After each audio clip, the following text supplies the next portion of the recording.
नर्विकले यो 29 वर्षको यात्रामा हाल एउटा नयाँ सेवा विस्तार गरेको छ।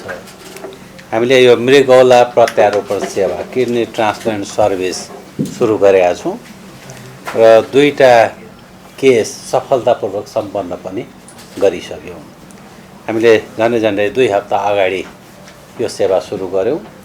Doctor Rakesh Varma nephro surgeon र डाक्टर आरके अग्रवाल हाम्रो नेफ्रोलोजिस्ट 2 जना विज्ञ डाक्टरहरूको नेतृत्वमा किडनी ट्रान्सप्लान्ट सर्भिस सुरु भएको छ र उहाँ सँगसँगै अरू डाक्टर साहबहरू पनि संलग्न हुनुहुन्छ। हामीले 2टा केस गऱ्यौँ, अनुभव बडा राम्रो रह्यो।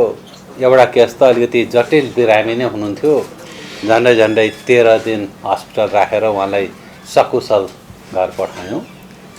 अर्को केसमा त 5 दिनमै हामीले घर पठाउन सक्यौँ। र नर्विकको एउटा विशेषता भनेको हामीसँग सबै डिसिप्लिनको विशेषज्ञ डाक्टर हुने, सो अरू क्रिटिकलिटी भएको बिरामीलाई पनि सहजतापूर्वक हामीले सेवा दिन सक्यौँ। अब चाहिँ हामीले के भन्दाखेरि एउटा कन्फिडेन्स के आयो भन्दाखेरि मृगौला प्रत्यारोपण सेवालाई बढीभन्दा बढी विस्तार गर्न सक्ने क्षमता हामीमा छ। मेडिकल डक्टरको कम्पिटेन्सी पनि छ, साधन स्रोत पनि छ र त्यसको लागि चाहिने सम्पूर्ण पूर्वाधारहरू हामीसँग छ। यो गएको 2 वर्षमा कोभिड पछि 1.5 वर्ष भनौँ अझ हामीले धेरै नयाँ सेवाहरू थप्यौँ। सुन्नुभयो होला नर्विक आइभीएफ एउटा आफैमा एउटा इस्टाब्लिस ब्रान्ड हो हाम्रो। 55 वर्षको उमेरका महिलाहरूले पनि आइभीएफबाट सफलतापूर्वक सन्तान जन्माउन सफल हुनुभएको रेकर्डहरू छन्। सबै ठाउँमा धाएर कहीँ पनि काम नलागे पनि यहाँ आएर अस्ति भर्खर एउटा ट्रिपलेट, त्यो पनि न्युज तपाईँहरूले कभर गर्नुभएको छ। बच्चाहरू राम्रा छन्, राम्रो भएको छ। सँगसँगै हामीले अस्ति भर्खर डर्माटोलोजी र कस्मेटिक सर्भिसेसमा राम्रो सेन्टर इस्टाब्लिस गरेका छौँ। नेपालमै पहिलोपटक अल्माको डर्मादेखि लिएर हाइड्राफेसियल इक्विपमेन्टहरू पनि बेचिरहेका छौँ। सो नर्विकले यो सेवा विस्तारको क्रमलाई अगाडि बढाउँदै गएको छ।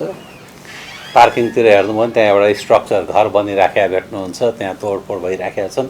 सो नर्विकले एउटा नयाँ हस्पिटल पनि बनाइराखेको अवस्था छ। सो आज चाहिँ तपाईँहरूलाई वास्तवमा बोलाएर भेट्नै खोजिया चाहिँ यो किडनी ट्रान्सप्लान्टबाट हामी बडा उत्साहित छौँ, राम्रो भएको छ र यो एउटा चाहिँ अहिले आम नेपाली जनतामा किडनीका रोगीहरू थुप्रै बढ्दै गए बेलामा यो एउटा चाहिँ देशको लागि पनि राम्रो प्रयास हो जस्तो लागेर तपाईँहरूलाई प्रत्यक्ष रूपमा भेटौँ भन्ने हाम्रो चाहना हो। नेपाल सरकारको अनुदान कार्यक्रमहरू लगभग सबै ठाउँमा लागू भएको अवस्था छ। प्रश्न के रह्यो, त्यो अनुदानको रकमले मात्रै सेवा उपलब्ध हुन सक्छ कि सक्दैन भन्ने हो। यो कस्तो छ, अघि मैले भने एउटा बिरामी झन्डै 13 दिन हामीले हस्पिटलाइज गरेर राख्नु पर्यो र उहाँमा चाहिँ किडनीतिरबाट उहाँहरूले क्लियरेन्स दिएपछि पनि उहाँको मुटुको समस्या, उहाँको डायबिटिजको समस्या, उहाँको विविध समस्याले लामो समय बस्नुभयो। अर्को बिरामी हामीले 5 दिनमा घर पठायौँ। बिरामीको नेचरमा पनि भर पर्ने चिजहरू रहेछन् यो। त्यसले गर्दाखेरि ठ्याक्क कति लागत एउटा किडनी ट्रान्सप्लान्ट बिरामीलाई लाग्छ भन्न चाहिँ बडा गाह्रो हुँदो रहेछ। भक्तपुरमा सरकारी हस्पिटलमा जानुभयो भने त्यो सरकारी अनुदानले पुगिराखेको अवस्था छ, प्राइभेटमा पुग्दैन। अहिले धेरै प्राइभेट हस्पिटलले किडनी ट्रान्सप्लान्ट सर्भिसेसहरू सुरु गर्दै गइराखेको छ। मोटामोटी लागतको कुरा गर्नुहुन्छ भने हामीले अनुभव गरेका के देख्यौँ भन्दाखेरि 12 लाखदेखि रोगीको क्रिटिकलिटी हेरेर 20 लाखसम्मको लागत चाहिँ आउँदो रहेछ। र अस्ति भर्खर तपाईँहरूले न्युज कभर गरेर आउनुपर्छ, संसारमै सबभन्दा सस्तो मृगौला प्रत्यारोपण सेवा नेपालमा रहेछ। संसारमै सबभन्दा सस्तो, तपाईँहरूकै न्युज कभरेजको कुरा गरेँ मैले। सो कस्तो हुन्छ भन्दाखेरि एउटा मध्यम वर्गीय परिवारले चाहिँ एफोर्ड गर्न सक्ने चिज हो र न्यून आय भएको मान्छेलाई त यो रोग भने त वास्तवमा डायलिसिस पनि सरकारी अनुदान नहुँदो भने ठेक्न गाह्रो हुने अवस्था छ नि। त्यसले धेरै महँगो ट्रिटमेन्ट चाहिँ यो होइन। निरन्तरतामा समस्या छैन। निरन्तरता रोकिने जम्मा 3 वटा कारण हुन्छन्। एक, टेक्निकल एक्सपर्टाइजको अभावमा डाक्टर साहबहरू फुल टाइम कमिटेड लामो समयसम्म हामीसँगै बसिराख्नु भएको छ, बस्नुहुन्छ, त्यो समस्या नहोला। भोलि पर्सि आउने दिनमा झन् नयाँ टेक्निकली कम्पिटेन्ट मान्छेहरू डेभलप हुँदै जाने चिज हो। आजभन्दा 10 वर्ष अगाडि नेपालमा कमसेकम मृगौला प्रत्याहार पनि सोच्न सक्दैनथ्यौँ नि। हामी त अब लिभर ट्रान्सप्लान्ट पनि सोच्न थालिसक्यौँ र लाइसेन्सिङको प्रक्रियामा छौँ।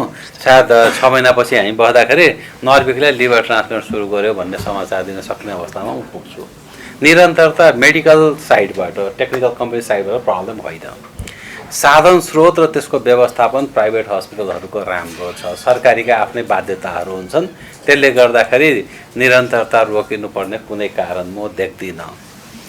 अर्को रोकिने कारण कानुनी प्रावधानहरू हुन्।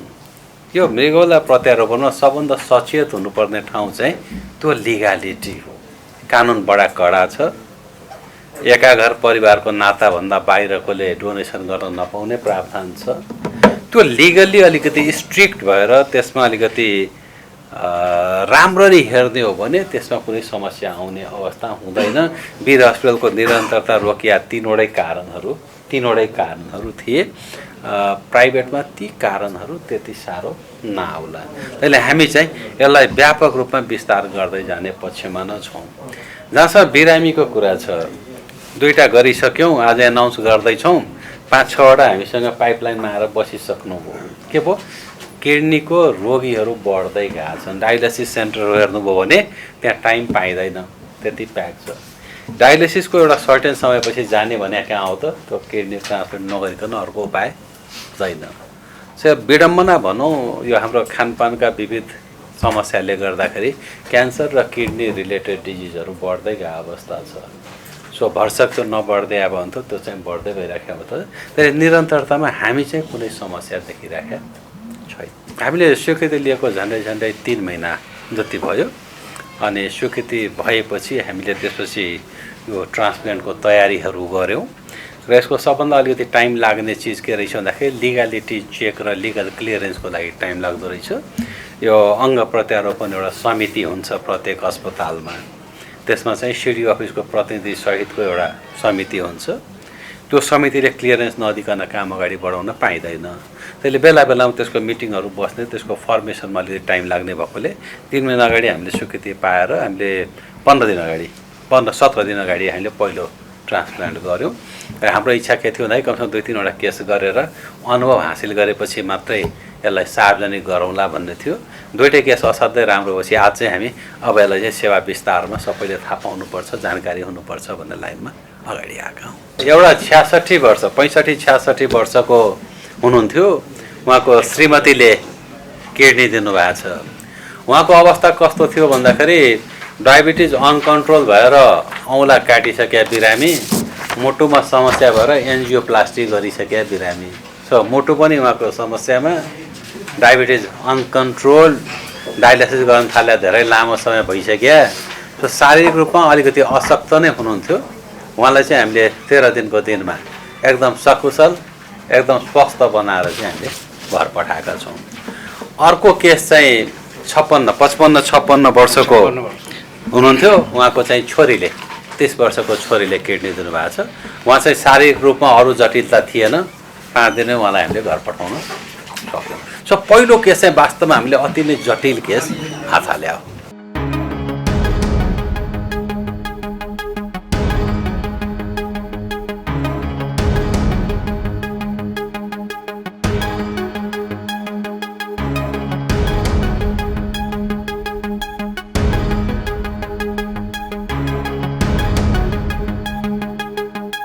Sponsored by Forten.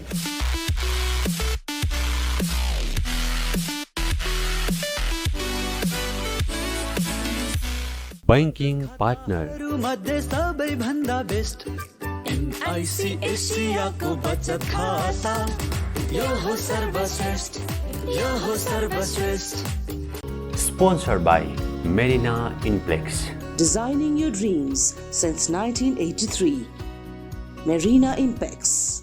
Supported by O2 Studio. उत्कृष्ट रेकर्डिङको लागि O2 स्टुडियो, कपुधारा, काठमाडौँ। सम्पर्क 98 62 62 25 58। Supported by ShareHub. Educational partner, Emperor Education Network.